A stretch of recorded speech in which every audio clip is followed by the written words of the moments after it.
Hi, everyone.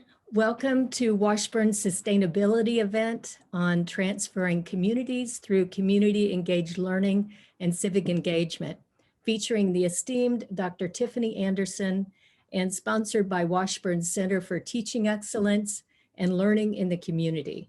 I'm Karen Barron, Senior Lecturer in the Department of English and Coordinator for Community Engagement for CTEL. Before I introduce our key speaker, a couple of housekeeping details. We are using automatic closed captioning, as you can see. If you prefer not to see it, click on the CC Live transcript icon at the bottom of your Zoom screen and select Hide. Also, if we have time for Q&A at the end of the presentation, please post your comments in the chat. Otherwise, please mute your mics to minimize ambient noise. So, abbreviated highlights of our guest speaker, Dr. Tiffany Anderson, one of Education Week's 16 leaders to learn from, the subject of several documentaries as she has leveraged her role as an educator to promote creating sustainable, healthy communities. First African-American female superintendent of Topeka Public Schools, National Equity Award recipient for local initiatives that have transformed the community with increased graduation, college placement rates, and expanded partnerships. A member of the Kansas Board of Regents Post-Secondary Technical Authority and co-chair for the Governor's Kansas Commission on Racial Equity and Justice, actively involved with youth and programs that advocate for the marginalized across Kansas. Dr. Anderson believes communities are strengthened when we work collaboratively. Today, she will share the importance of post-secondary engagement in community engaged learning and civic engagement. Her presentation promises to be as practical and inspiring as she is herself. Welcome, Dr. Anderson. All right, now I have a little bit of music in the background. All right, we're gonna have some fun today. Okay. If you have never heard this song, it's called Bigger Than Me. And I will tell you, no more biting our tongue and being afraid of messing things up, because there are no mess ups in this space. In this space, we're going to talk about how we take risks, how we motivate, how we inspire, but most importantly, how we engage others. Now, y'all are going to hear that song again at the end. Now, if we were together, believe it or not, I was at a conference and I had several thousand people and they said, "What's your theme song?" I said, "I have arrived. I get a theme song." And so ever since then, that has been my song. And look, I'm on Zoom and still using it. So with that piece, it really is, if you're a person that's in the gospel or jazz, it's a mix of both. But it talks about this is bigger than me. This work is bigger than us. What you're doing with young people, it's far bigger than what you can see in front of your face. And this is what we try to tell our students when we get them involved and engaged with civic engagement and student service learning. And so that's really the focus of this. But every good teacher, and I always say, no matter what job you have, you're a blessing and a lesson. So I'm looking at a lot of teachers in the space here. So for a moment, I'd like to know your role, whether you're a faculty member, whether you are a student, but also where you're from. If you're all from Kansas, great. But I suspect we got some folks that are from some different places. So I want to know who is in the room. So whether you are from St. Louis, like I am, or whether you're from Kansas, if you just put in that little chat, it gives me a little feel of your perspective, where you come from. We're a culmination of the experiences that we've had in the spaces that we come from. And our students are no different. So I'm going to take you on a little bit of walk down St. Louis as opposed to Topeka, because I assume many of you all know Topeka.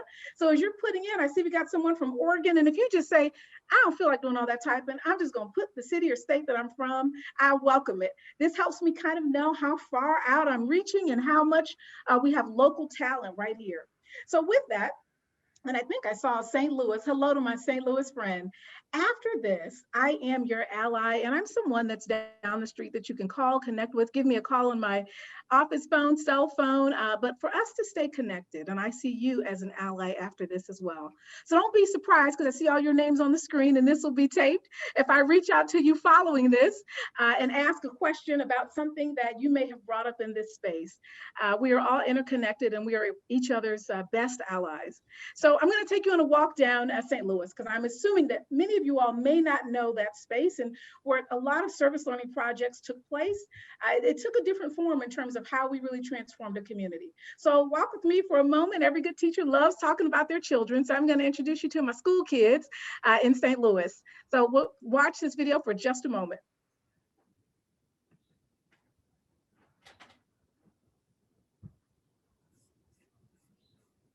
Good morning. Meet Tiffany Anderson. And I don't think we see the video, but we do see a little screen of something, but it's not quite the video just yet. So we're gonna give them just a minute. And I have to say a shout out to Sue, who's managing this from the Washburn end. Thank you, Sue, for helping me out here. Good morning. Meet Tiffany Anderson, part-time crossing guard I'm ready today. and full-time school superintendent of the Jennings School District. She leaves her Kansas City home at 2 in the morning to get to this St. Louis suburb by 6. Have a good day. Be good. Awesome, awesome. See you later. Every day, Anderson sets an exhausting pace in the school hallways. Okay, let me go here and take this photo. And she doesn't drink coffee. This is what a great line should look like. In the 4 years since Anderson blew into Jennings like a whirlwind, she's helped establish a community food bank, a shelter for homeless students, a foundation that gives away clothes, shoes, toiletries, Okay, let's go pick out a toothbrush. and school supplies, both high-tech and low-tech. And she's put a washer and dryer in each school for low-income kids. She's set up access to a doctor in the schools. She's increased teacher salaries and brought music and fine arts back to the district. We really looked at what gets in the way of kids wanting to be at school or doing well at school. I think those are the things that, for me, I am most proud of. The Jennings District, once one of Missouri's lowest performing, has reached full accreditation under Anderson for the first time in a decade.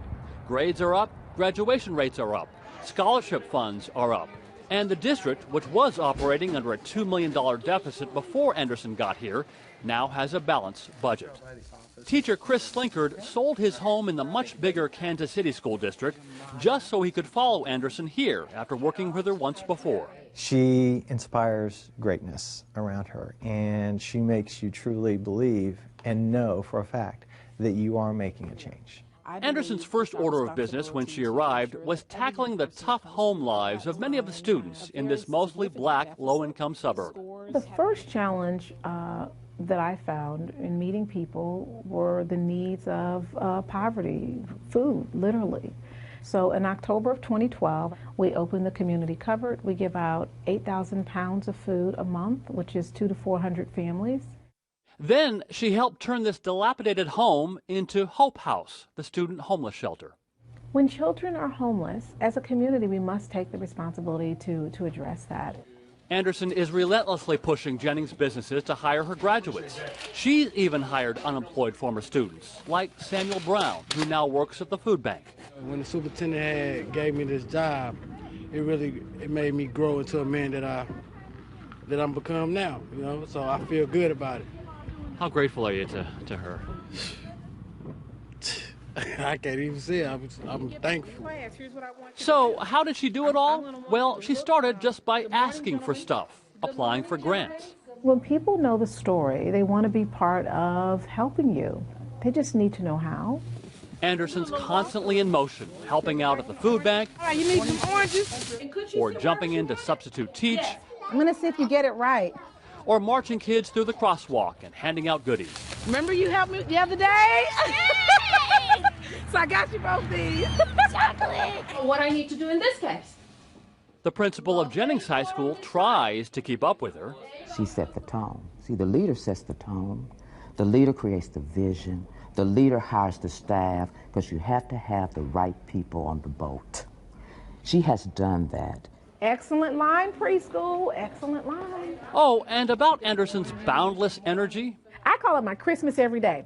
Even sitting in this chair as I move around, it is like Christmas every day. I tend to say we're anointed for the task that we have to do, and so I truly believe from a spiritual aspect, clearly I'm meant to be a teacher. but these days are bittersweet for Anderson. She is leaving Jennings at the end of the school year. So I thank you because you all have embraced this vision. Her last all-district meeting got emotional. She's preparing to take over as the first black female school superintendent in Topeka, Kansas. That's home to the landmark Brown versus Board of Education case that desegregated schools. Anderson says she's taking a pay cut to go there. This work isn't about money or any of those things. This work is about serving children well and serving people well. This work is about transforming communities in ways that people thought weren't possible. So your vision, I just pray that somebody comes with the same vision, that we can keep it moving, because... Well, you know, the community won't allow anything less. So watch out, Topeka. There's a tornado in tennis shoes heading your way, and your kids might just be better off for it. Let's go on to class, beautiful. Have a good day, okay? All right, bye-bye. Andy Roesgen, Al Jazeera, Jennings, Missouri. All right, thank you for kind of taking a stroll down the streets of St. Louis.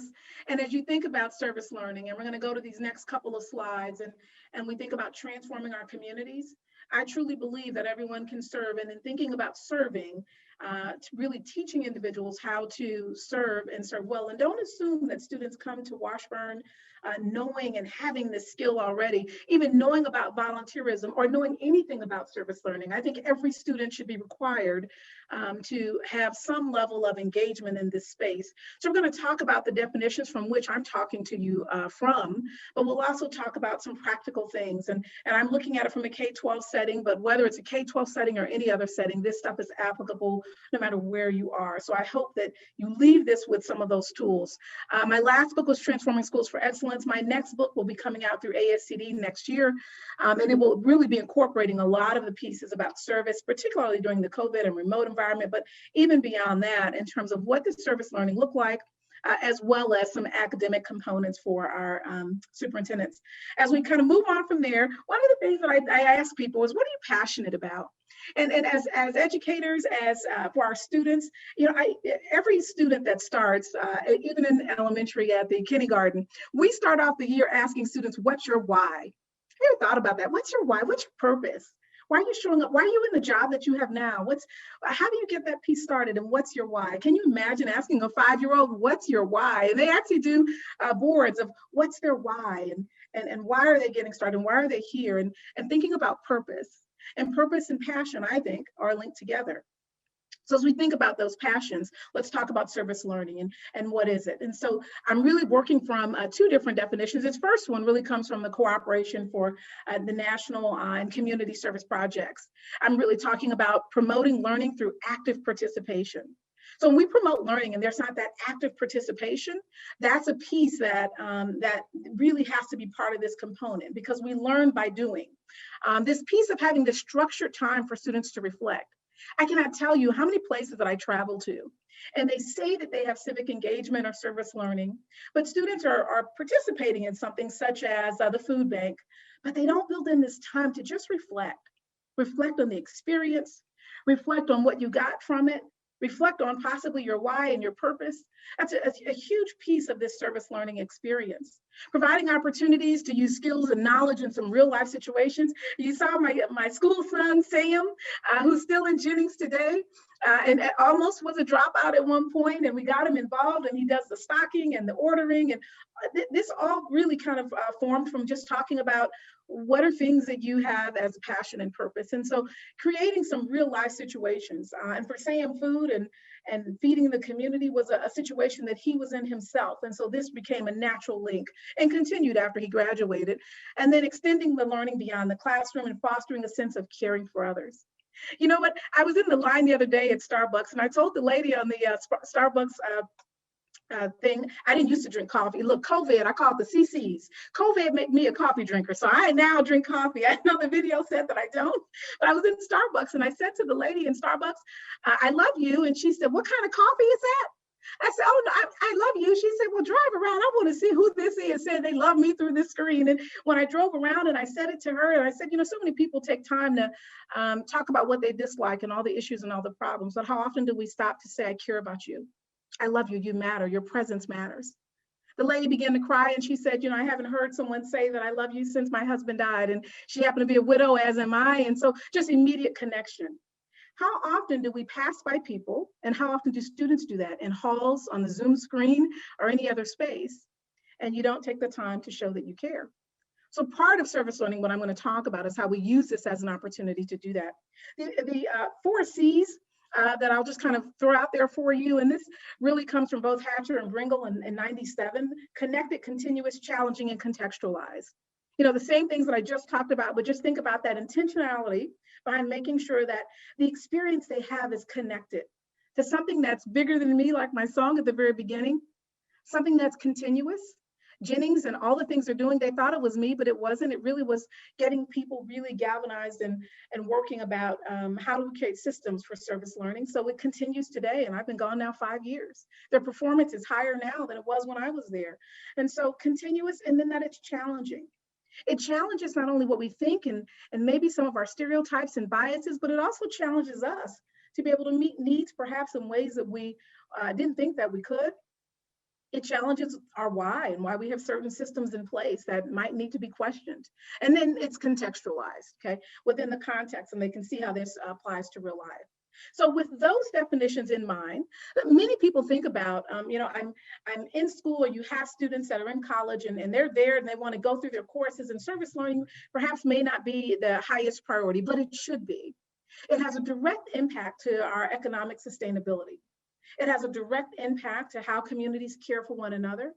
And it is scary when communities don't. Communities that riot, one year we did a study and we were looking at research about communities that riot. St. Louis and Jennings borders Ferguson. And so Mike Brown, he died in the streets right outside of Jennings in Ferguson. His family went to our school district in Jennings. And so we began looking at places that riot. Is there a commonality?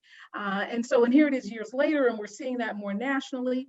And one of the things we found is that communities often that riot, and where those things start at, are communities that are high poverty, communities that have poor credit scores, communities that have no hope. And so this piece of thinking about how do we serve and how do we make sure that communities are sustainable, communities that thrive on the opposite end are communities that are vibrant, diverse, connected. They have a continuous system that ensures that there's a level of care for one another, and it's built in the community. And you can really look at any community that's thriving and that's sustainable, and you'll see many of those kind of characteristics. So really kind of when we talk about this wealth gap and the growing academic and wealth gap, which they're tied, that's one real basic reason for ensuring that service learning really is incorporated in all that we do. So we're going to go to some items in terms of just practicalities. When we talk about why is service learning important, so I'm a teacher. I'm going to talk from just my own experience and stop and get some questions from you as well. But as we kind of think about why it's important, let me share with you a little bit of my own story. And for me, as we go to this very next slide, I was a principal in St. Louis City, and I started off as the youngest principal in the state of Missouri. And in that school district, when I walked through the building, people said, you know, what is she going to tell us? She's not from this particular neighborhood in North St. Louis. We had 99% African-American students, 100% poverty. They said, you know, she hasn't even been alive as long as we've been teaching. Everybody was over, 30 years old. And I was, most of the people were 50, 60 years old. And they kind of had this loss of hope, like anything anything would go, So a school that was failing, Clark School. Well, one morning I was at Clark School and I was in the office and I got a phone call from, I can remember it like it was yesterday, Officer Prothro in Middleton, and they wanted to know that all of my students show up. That is not a phone call that you want to get in the inner city. And I sent my parent liaison, I can remember it like yesterday, Joanne Carmen, my parent liaison, went through the building. She found out that one student was missing in his classroom, 4th grade. Mr. Ellery Clark, his teacher, who works in Jennings now, but at the time worked in St. Louis for me, was on his way to the art museum. We stopped and said, Mr. Clark, just a minute, you have a student that's missing. About an hour later, we found Rodney and learned that Rodney had died across the street in the park. Ivory Perry Park, a former civil rights leader that park is named from. Rodney had died and had been mauled to death by dogs overnight. And I asked my parents, didn't you hear screaming? They said, well, of course, Doc, we heard screaming. He screamed all night and all morning. So I wanted to know, well, why didn't you open the door? If you Google this story, you'll see exactly what I'm describing in this article. And I wanted to know, why didn't you open the door? They said, Doc, how dare you judge us?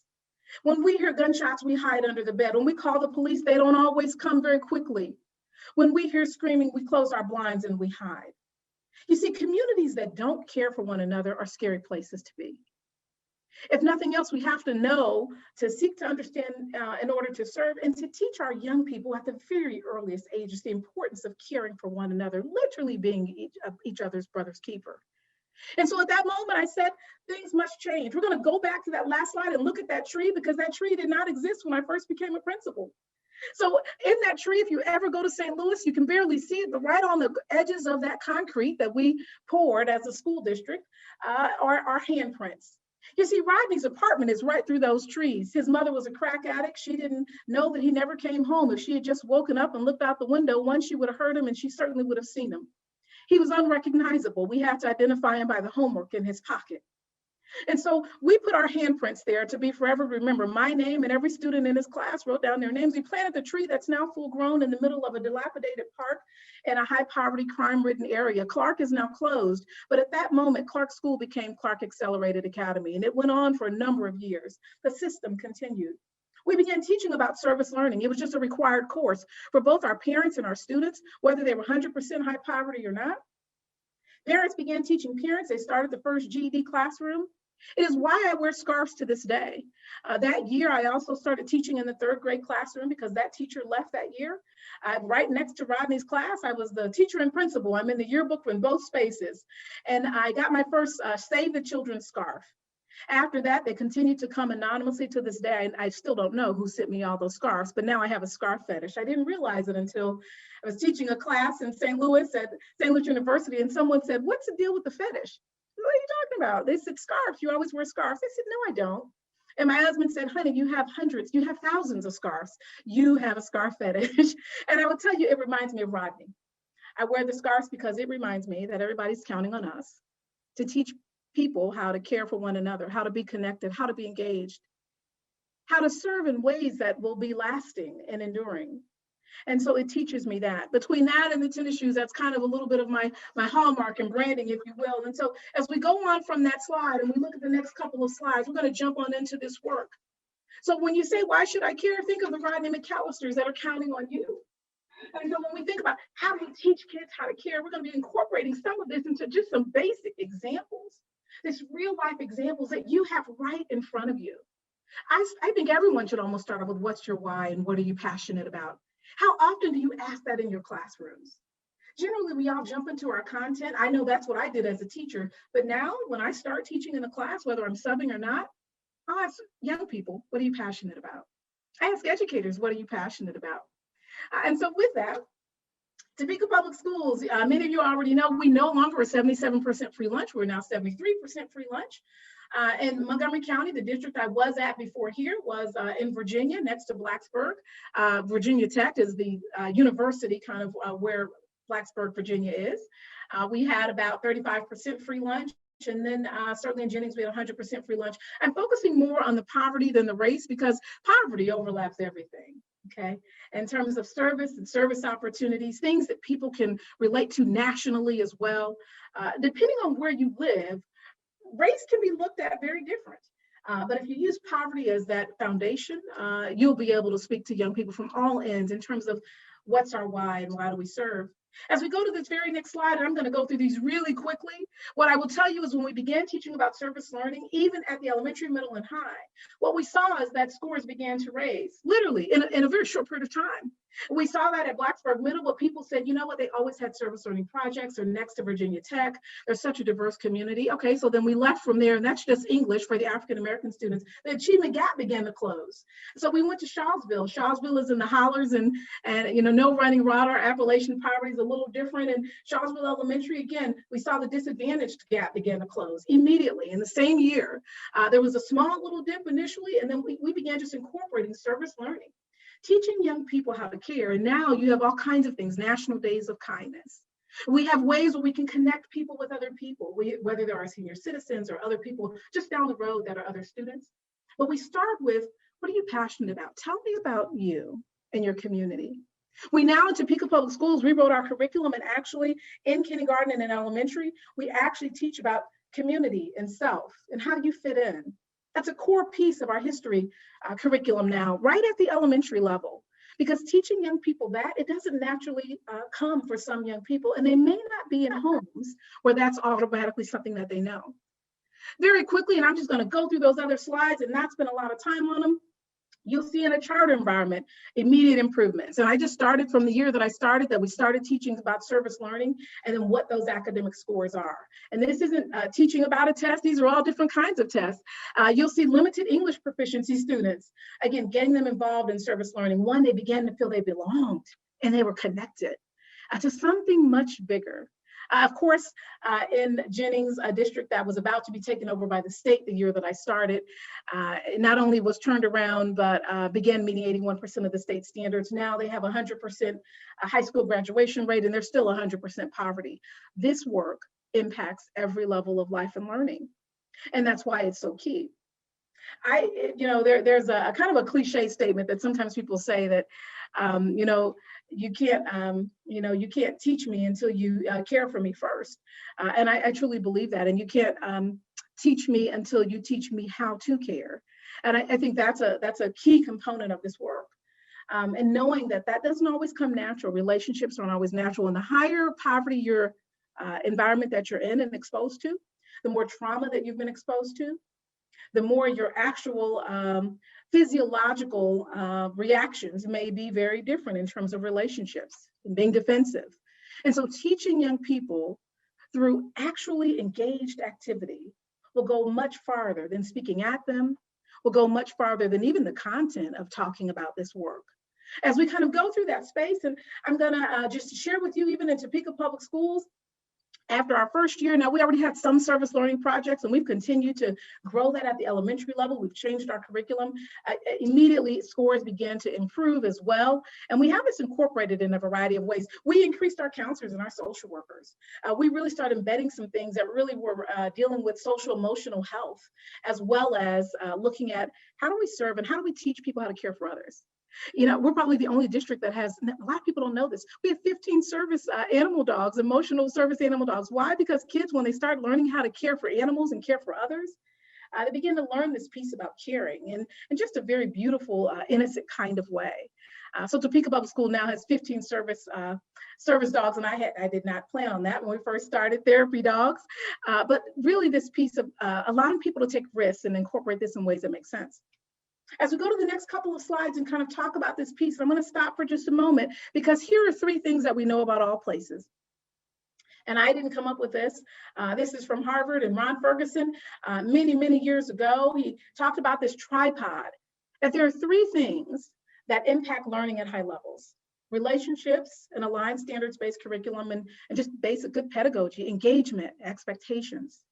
And when one of those 3 are missing, your class, your students, your school, your district, your university will not move at the level that it could otherwise. Those 3 things are the key. And so every place that I've gone to, whether it's been as a principal, as a superintendent, this has been incorporated: relationships, aligned standards-based curriculum, and pedagogy. The key with the standards-based curriculum is making sure that service learning is incorporated. So you see, programs come and go, but systems remain. If I wanted to boil this down in a different way, relationships, we're talking about trust.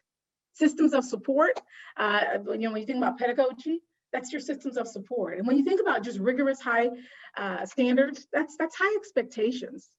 You can teach people how to serve and care. And if we don't do it, who will? Some people naturally have that experience when they come through the door, and many don't. 20 years ago, over 50% of our students were not in poverty in public schools. Now, today, over 53% of our students are in poverty, and they get free lunch. It's a very different, when you start saying the majority of students in public schools, which are the kids that you get on a day-to-day basis in your universities, when the majority of kids come from homes that were on free lunch or in poverty, you're talking about a different kind of exposure for young people. So let me ask you this question while this is on the screen. Relationships, which again, we can call it just trust, how you build systems of trust within the community, individuals for one another.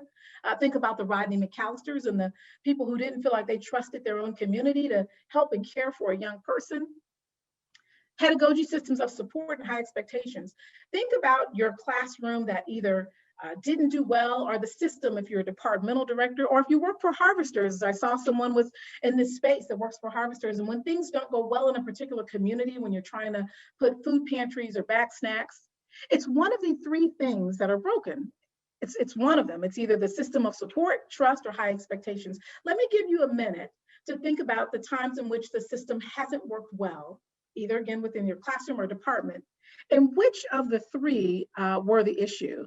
And just put it in the chat. If we had time, we would go into breakout sessions and I'd give you a minute or two to just talk to one another about which one of those three. But if you just put it in the chat, is it relationships, pedagogy, or curriculum? The times in which, man, things just didn't go right. And I'm going to put it in the chat myself as well for me in terms of the times where things really didn't go right.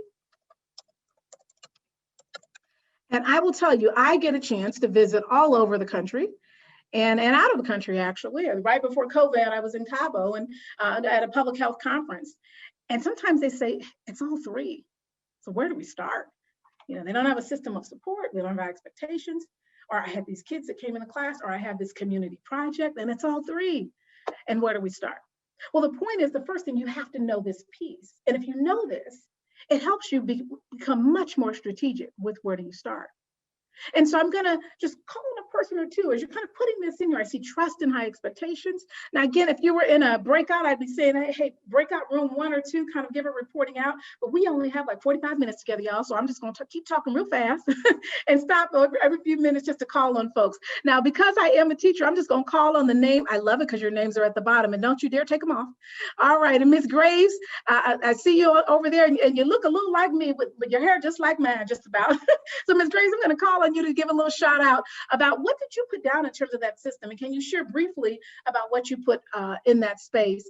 And then Susan, I'll be calling on you next, and there's probably more than one Susan, so whichever Susan wants to jump on in with that bright smile, feel free. Ms. Grace, I'm gonna turn it over to you first. What did you put in and why? And I think you're on mute. Oh, and I think someone has muted you. She knows she's on mute. So whoever is doing the muting, Sue is doing such a good job with my PowerPoints and everything. Can you unmute her? There you go, Ms. Graves.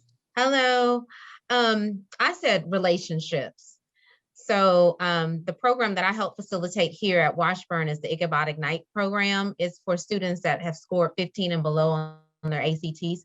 So what happens with students is when they discover that they are Washburn students in this program, it shuts them down because they think that this is a special program for special students, and that's not the case. So it's forming those relationships with people. But I've been in higher ed 16 years now, and I started out as academic advisor. So naturally, what does advisors do? We build relationships with students. So I've always felt like you have to have those relationships in order to, foster trust and to foster that, to be their cheerleaders. Absolutely. Absolutely. So really relationships is that basic piece. And when young people come into that program, being able to see other models of people that have actually been through this program and are now highly successful is one key piece to that component. So goodness bless you, getting our 9th graders into that and ensuring that they're successful. Thank you for sharing. Susan, I know, I think your name says Susan, and I'm sure that's not what your name is, but I know your first name is Susan. So you want to give a little shout out as to what did you pick, and did you pick something different and why? And if we can make sure we unmute Susan. And she may not be able to talk, so we're going to go down to Kara Kendall. Now, Kara, if you say you can't talk, I'm going to say no, yes, you can. No, I'm fine. I'm good. Actually, Nicole brought up the Ichabod Success or Ignite program, and I've taught students in that program in compositions. I'm in the English department.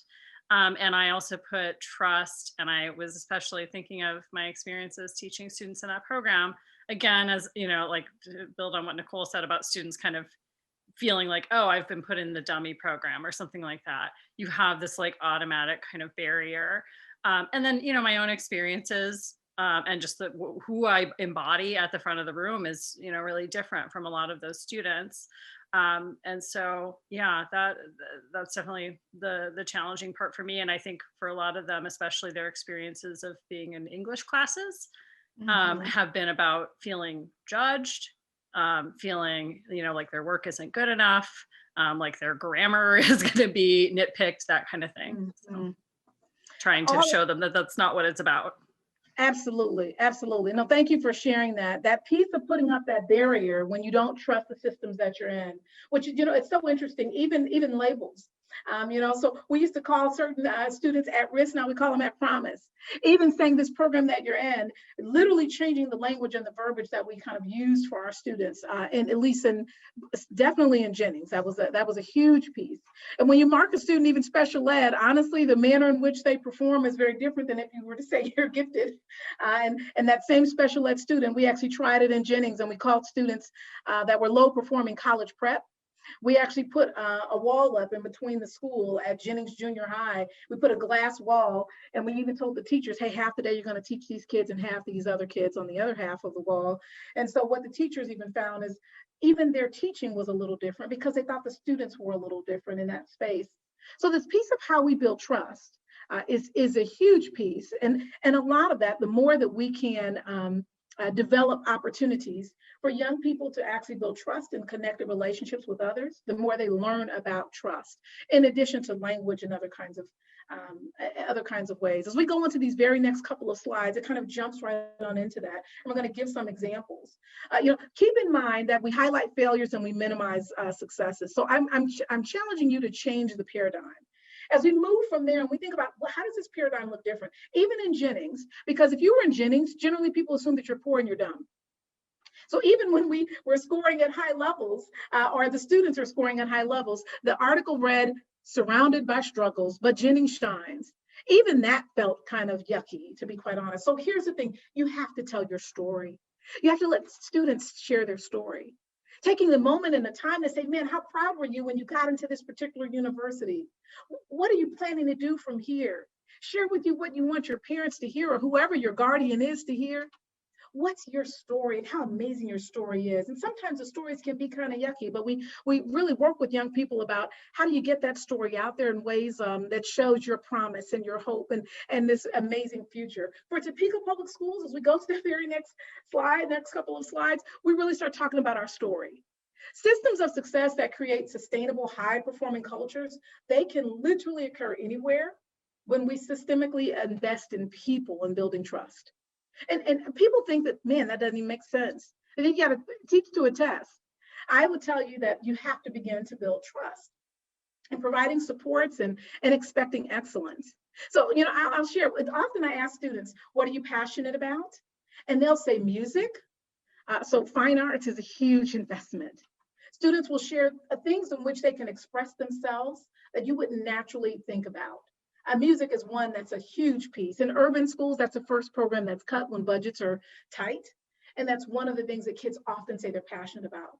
They'll say athletics, they'll say writing, they'll say other kinds of things. Those are the things that I like to hear. And then to show that because you've shared this, here are some pieces that we can put in place. And then we talk about what are things that get in the way of you being able to do some of these things. And we've learned all kinds of things. So a culture of trust really focuses on service above self. And so when we talk about service above self and really taking time to teach students this concept, one of the items that, I encourage people to do, if we were in a room together, I would say, let's have a listening pair. And Susan, who kind of said, man, my voice a little hoarse. We'd be sitting in front of each other, knee to knee, looking each other eye to eye.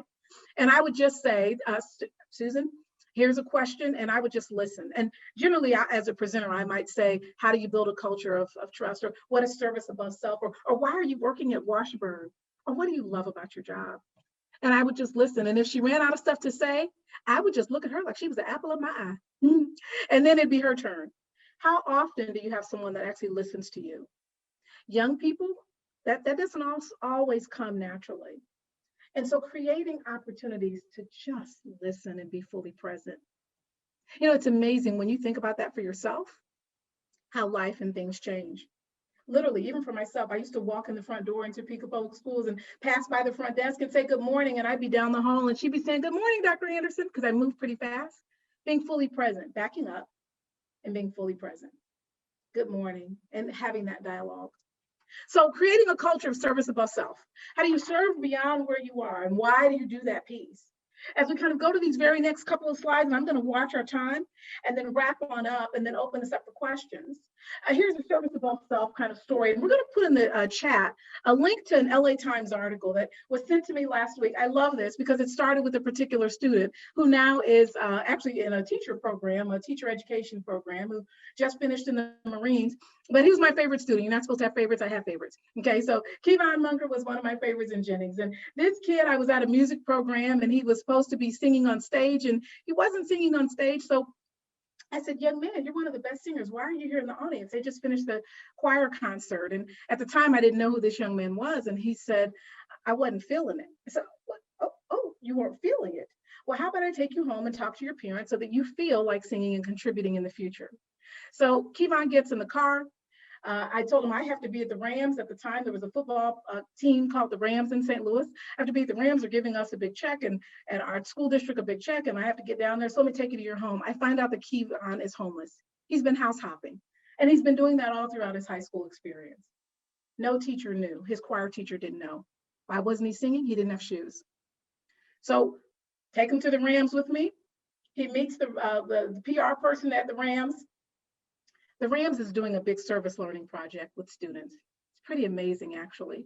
So that LA Times article is about some of the service learning activities that they're doing, and they still do today. They're now in Los Angeles. But at the time, they were talking about all the service learning projects. They had a big check to give to the district.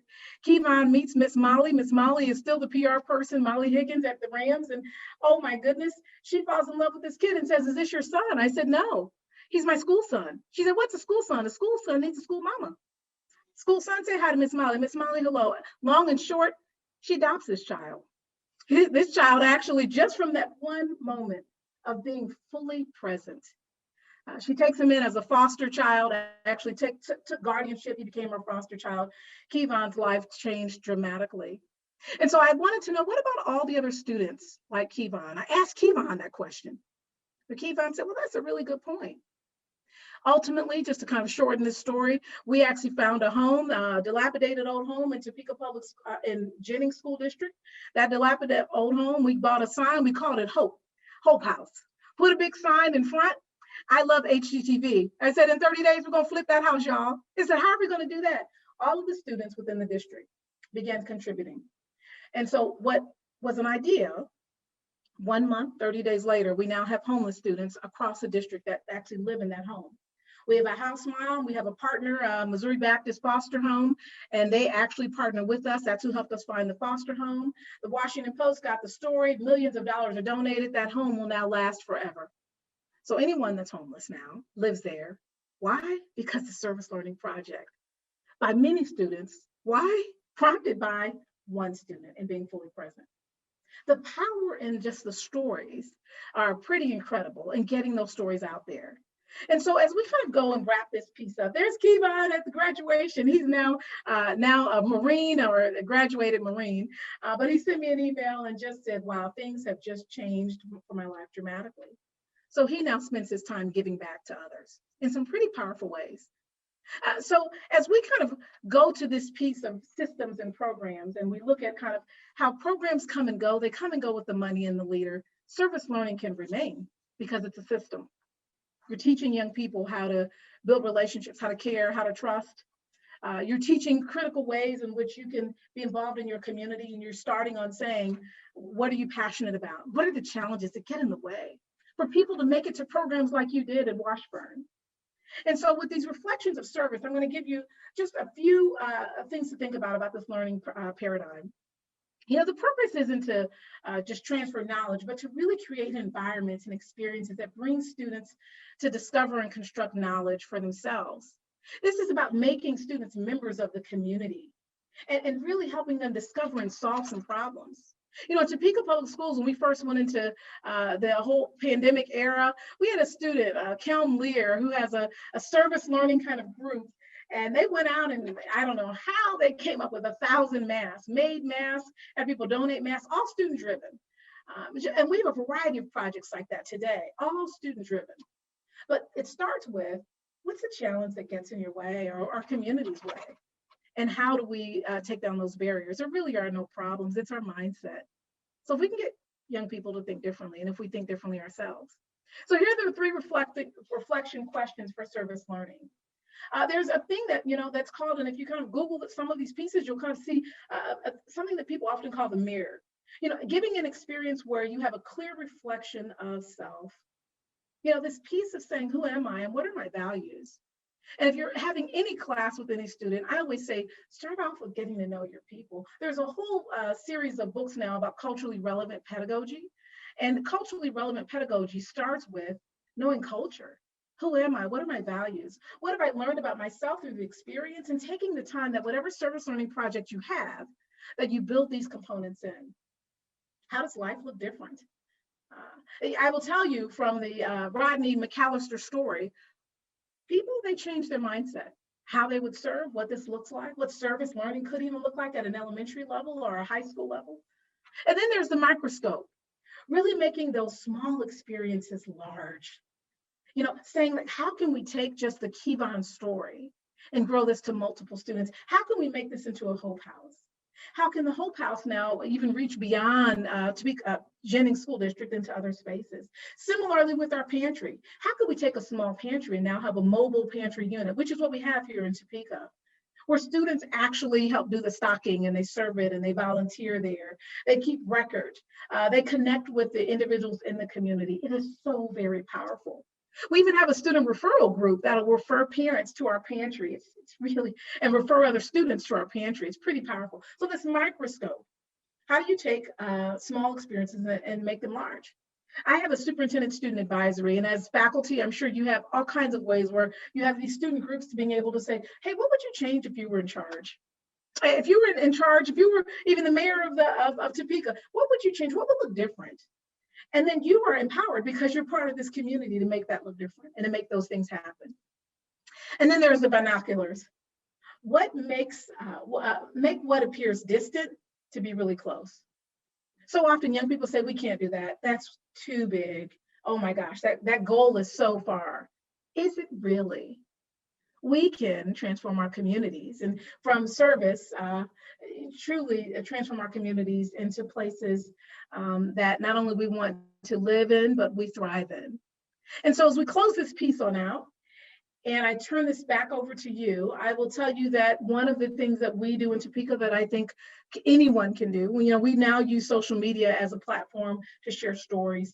I talked about the trauma-informed strategies and the therapy dogs and the 15 therapy dogs, which really has changed the environment of even young people learning how to care for other animals and looking at service above self in different kinds of ways. But we have to tell that story. So if you look in the paper this week, I can guarantee you're going to see something in the news about Topeka Public Schools. In fact, you should test me on this one. Every week from today, look in the news, because we try to tell our story of young people. And it's not a Topeka story, but it's our story from students. It's a student story. So getting that story out there, even if it's just your hashtag, even if you just tell a student, hey, I want you to talk about this service learning project and what you learned, or just posting that photo and hashtagging or tagging other people, that has tremendous power. Because when you see what's possible, then you know that it's real. And that piece of building hope and trust is huge in not only this space, but in terms of transforming communities. So I believe that we're placed on purpose. I believe we're placed on purpose to serve. And by doing, you transform the world around you. I truly believe that. I'm living and breathing and walking in my purpose every day. And I could probably tell you story after story of how this could look, not only for schools and colleges, but just in general, how this looks just in life. But the first thing I want to say is that I'm counting on you to make it happen. The educator that has those ninth graders that are coming in and making sure that they feel full of hope and knowing that they are placed in this opportunity to be able to serve above self and to show possibility.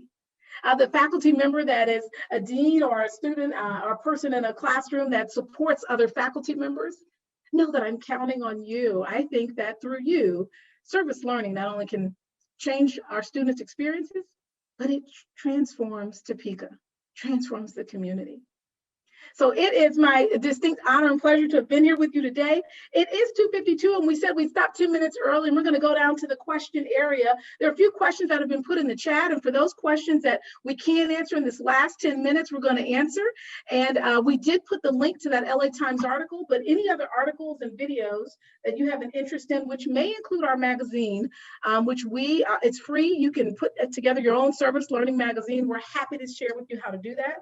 But we put together a magazine and we circulate that every couple of months, different magazines with articles on topics. So with that, I'm going to turn it over to you on any comments that you may have. And I believe there was one of our Washburn people that's managing the chat, because I did not look at all of the comments in that space. I think we have time for one, maybe two questions. Okay, I saw one in the chat, Dr. Anderson, early on from CZP Wagner. And this question was to everyone, but how would you respond? He asked how to teach someone to care. And you did talk about teaching kids to care with the service animals. And you also said you can teach people how to care, but can you elaborate on that? And I mean, I guess I'm thinking adults, you know. Yeah, absolutely. And so when we talk about, when I talk about kids, I'm talking about young adults, but also, you know, don't assume that, and I'll speak it from a story and an example. You know, don't assume that the people that you work with, the people that come into your space, the young people that are college students naturally have this ability, or that they have the same shared experience. You know, it's been very interesting when we talk about stories. Sometimes, you know, some of what we do is we talk about stories literally in the news, stories that we are familiar with, are from our own personal story to others. And we share the story, and then we get reactions about perspectives and why it's important, and what are the things that can change a person's experience. I shared the Kevon story as one example. But teaching people how to care is more about, to me, building relationships so that they know love is at the center. And I know it sounds really corny to say that, but truly letting people know that communities that care make a difference in economics. They make a difference in transforming communities in a sustainable way. They make a difference in places we want to be. So if at nothing else, knowing it from that basic piece. Also putting up models of success in which people have utilized that platform of just truly kindness and teaching people how to care, and people that have built relationships in ways that have just transformed the community. I think those models of excellence are key. We had a speech therapist here in Topeka, and was my first year when I started. And when she started, she said, you know, we have speech therapy, but a lot of families are not bringing their kids. And so, you know, what is that? Do the families not care? And how do we reach them? It's, you know, we have all these kids that need speech therapy that don't have it. And this lady's name is Peggy Fisher. She's now retired. And so one day I said, you know, well, really think about that. There really are no barriers, there are no problems. So I want you to really think about how we can get around that. She got with her team, long and short. She saw a van, a dilapidated little van parked in the warehouse in Topeka Public Schools, asked could she use it. She painted it, put some spots on it, and called it the Tot Spot. That van actually travels throughout Topeka and gives therapy services. It's literally a classroom on wheels. She won a national award for that, and now there are Tot Spot vans across the nation. Can you imagine? I mean, communities that care transform what our students look like, what the other adults look like that we work with and around. I will give you this small piece. Most people know my story, and I didn't include the picture in this particular PowerPoint, but I normally do. When I started in Topeka Public Schools, I started as Tiffany Anderson, the wife of Stanley Anderson. He's a robotic surgeon and an OBGYN, and he passed away shortly after I started in 2017. And I will tell you, when Stan was diagnosed with multiple myeloma cancer, and he was 49, and we certainly thought that we had a long life ahead of us, both committed to service and caring for others. You see, his story was one of extreme poverty, and no one thought that he would be a doctor. In fact, his schooling was not the kind of experience that I had, and not only did it energize him, but it caused him to become a person that wanted to change the stories for future students that look like him. And so we met at St. Louis University, and I'll tell you, we used to always start off and say, baby, we got this thing from birth through 12th grade. Between he and I, we felt like we could take on the world. Well, when he was diagnosed with multiple myeloma cancer, we looked at each other and wondered, who should we tell? You all, for those that know this story, learned about Stan's story from the front page of the paper after he passed. That's the same way his partners learned about this. You know, we left that room and we looked at each other and we said, who should we tell? No one. Why? Because our purpose is to serve above self. If anything, we have a whole lot of serving to do, even more to do. Imagine if you walked into a space and someone said you have a month to live, a year to live. What would you change? I hope to God you say nothing. That's teaching people how to care. You were not here by accident. We're not in each other's space by accident. You were here on purpose. So Stan and I left that space, and what a wonderful feeling to say we are living our purpose. He said, I got a lot of babies to deliver between now and whenever, and we got a whole lot of things to continue to push forward. And that was like my first couple years in Topeka. That's when the pantries took off and some of the added shelters and impact avenues and all these other things kind of took off because time is so limited and it's an investment. And so I thank you for investing your time with me today. I want you to think about your purpose when you leave here. Why am I here? Who am I supposed to inspire and love on and teach to care in some pretty amazing ways? And how do I do that? Because I truly believe we're not here by accident.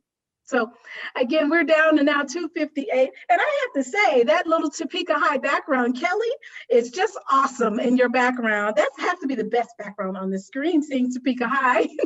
I wish we could take on another question, but I'm going to tell you this. And I see a couple of people have sent me a little messages on my email. Thank y'all for sending me something on my email already. Now that's kind of cool. We're still on the screen here.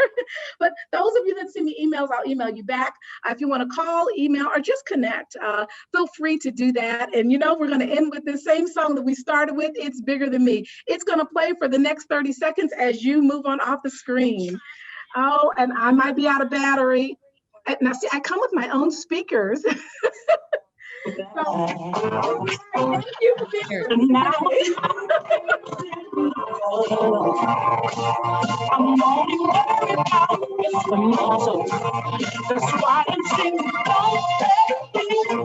Don't you never something special now. I said, so don't touch it, don't you leave over me. It's bigger than me, bigger than me. Don't let me go, get in your head. You can find it, just your problem. Don't get anything, so make it. You got to it don't matter. You are a friend, somebody bigger than me. Bigger than me. Hold your breath. I'll get the rest of the crowd. I was trying to say I love you all, and I spelled you wrong. All right. Thank you so much, Dr. Anderson, for being here today. And thank you all for coming. It's been an inspirational talk, and I just feel like we're all energized and ready to go reach out and do some good. So thank you so much. Thank you. Take care. And again, like I said in the chat, spelled wrong, I love you all. Continue. And I know that I'm counting on you.